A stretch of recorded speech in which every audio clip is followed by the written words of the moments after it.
ফের ভিন রাজ্যে কাজে গিয়ে বিপদের সম্মুখীন পরিযায়ী শ্রমিক দম্পতি। রুটি রুজির টানে মুম্বাই গিয়েই বিপত্তি।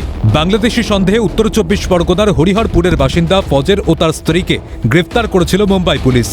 এমনকি তাদের যাবতীয় নথিপত্র কেড়ে দেওয়ার অভিযোগ উঠেছে মুম্বাইয়ের নয়ানগড় থানার পুলিশের বিরুদ্ধে। শুধু তাই নয়, 14 জুন গভীর রাতে তাদের জোর করে পাঠিয়ে দেওয়া হয় বাংলাদেশে, তুলে দেওয়া হয় বিএসএফ এর হাতে। খবর প্রকাশ্যে আসতেই বাগদা থানার দ্বারস্থ শ্রমিকের পরিবার। খবর পৌঁছে যায় নবান্নের তৎপরতায় আর বাগদা থানার সহযোগিতায় অবশেষে ঘরে ফেরা উত্তর 24 পরগনার হরিহরপুরের বাসিন্দা ফজর ও তার স্ত্রী তসলিমা মণ্ডলের। আমাদের আর কিচ্ছু বললে না, ছিঁড়ে ফেলেছিল কাগজপত্র পরে আমাদের হাতে ছিল ফোন টোন। যখন আমাদের বিমানবন্দরে উঠাই সবকিছু একটা ঘুঞ্চু পর্যন্ততে আমাদের রাখিনি, সব ছিঁড়ে ডাস্টবিনে ফেলে দিয়েছে। আর আমার আইডেন্টি কার্ড, ফোন, আধার কার্ড ছিঁড়ে, আর ফোন তো সব ভেঙে দিয়েছে দুটোই। বলনি যে আমি ভারতীয়? বললি স্যার ডাইরেক্ট হলে গেছে বন্দুক ধরছে বুকি। কি বলছিলে? বললে বন্দুক ধরছিল বলতে? বন্দুক ধরে বলে ডাইরেক্ট আমি গুলি করে দেবো, আর হলে গেছে নদীতে ফেলে দেবো গুলি করে। কেন বন্দুক ধরছিল কেন?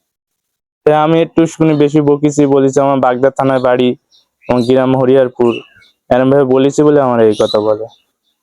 আমার বউ তোমার সঙ্গে ছিল? হ্যাঁ, আমার সাথেই ছিল। তোমার বউ তো এখানকার? হ্যাঁ, এখানকার বয়রা পাঁচবেড়িয়ায় বাড়ি, থানায় একই বাগদা, পোস্ট অনেক কিছু বয়রা, জেলা উত্তর 24 পরগনা। এবার এই মঙ্গলবার 10 তারিখে তোমাদের নিয়ে যায় রাত্রিবেলা, তাই তো? আচ্ছা, তারপরে ওখানে কতক্ষণ রেখেছিল? ওখানে 4 দিন রেখেছিল। 4 দিন। আচ্ছা, তারপরে 2 দিন এদিক ওদিক করে আমাদের বাসে করে নিয়ে ঘোরানো হয়। আমাদের বোম্বে থেকে ধরেছে, মুম্বাই পুলিশ চৌকি থেকে, নয়নগর পুলিশ চৌকি ওদের, ওখান থেকে নিয়ে আমাদের একটা সরকারি জায়গায় রাখে। ওদেরই কোনো জায়গা হবে তো, কিচ্ছু বলছে না। যে বেশি বলছে তার বকছে, নাই তো মারার ধমকি দিচ্ছে। আপনাদের সঙ্গে অনেক বাংলাদেশি ছিল? হ্যাঁ, আমাদের সাথে ছিল তারাও। মানে যারা ছিল তাদের তো কোনো অসুবিধা হয়নি, তারা তো নিজের জায়গায় চলে গেছে। আমরা তো ওইদিকে কিছু চিনি না, আমরা যাবো কোথায়? পুশব্যাক বলতে কি, তার রাতের অন্ধকারে ঠেলে দিয়েছে, বন্দুকের ভয় দেখবি দেখি। আচ্ছা, কি বলেছিল? যে এদিক দিয়ে সোজা চলে যাও, আলো দেখা যাচ্ছে, চলে যাও। সেটা কোন বর্ডার দিয়ে হয়েছিল? এটা এই রায়গঞ্জের কয়লা ডাঙ্গি বর্ডার দিয়েই মনে হয়।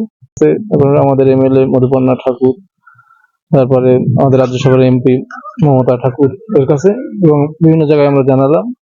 তারপরে এইভাবে চলছে। ছেলে পুত্রবধূর ঘরে ফেরায় স্বস্তিতে পরিবার, দুশ্চিন্তা মুক্ত বলে জানালেন শ্রমিকের বাবা তাহাজুল মণ্ডল। কিন্তু দেশের অন্যত্র কাজে গিয়ে এহেন বিপত্তির সম্মুখীন কেন হতে হবে তাদের নির্দিষ্ট পরিচয়পত্র থাকা দরকার বলে মনে করছেন তাহাজুল মণ্ডল। আমি খুবই খুশি, বাগদা থানা প্রশাসন, পুলিশ প্রশাসন বা এদিকে আমাদের যত মন্ত্রী মহলে যা উপর পর্যন্ত আছে, সবাইকে বড় ধন্যবাদ যে আমার ছেলেটাকে বাগদা থানা পুলিশ সহকারে আমার বাড়ি বন্ধু পৌঁছে দিয়েছে। বিশেষ করে আমরা যে কর্মশ্রমিক, আমাদের একটা কার্ড দরকার, যে কার্ডের মাধ্যমে আমরা কাজ করে বেড়াতে পারবো দিন রাজ্য করে। তা না হলে আমরা কাজ করে বাজারে যাচ্ছি, বাজার নিয়ে রাস্তায় যাচ্ছি, সেখান থেকে আমাদের তুলে নিয়ে চলে যাচ্ছে, অন্য জায়গায় বাংলাদেশে নিয়ে ছেড়ে দিচ্ছে।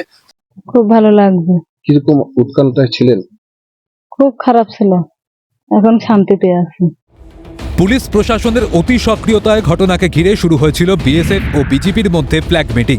বৈঠক শেষে সোমবার রাতে ওই দম্পতিকে দিনাজপুর সীমান্ত দিয়ে ভারতের হাতে তুলে দেয় বাংলাদেশের বিজেপি।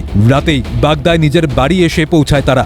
কিন্তু ভিন রাজ্যে গিয়ে প্রায়ই এমন হেনস্থার শিকার কেন হতে হয় শ্রমিকদের? নন্দদুলাল সরকার ও জ্যোতির্ময় চক্রবর্তীর রিপোর্ট, ক্যালকাটা নিউজ।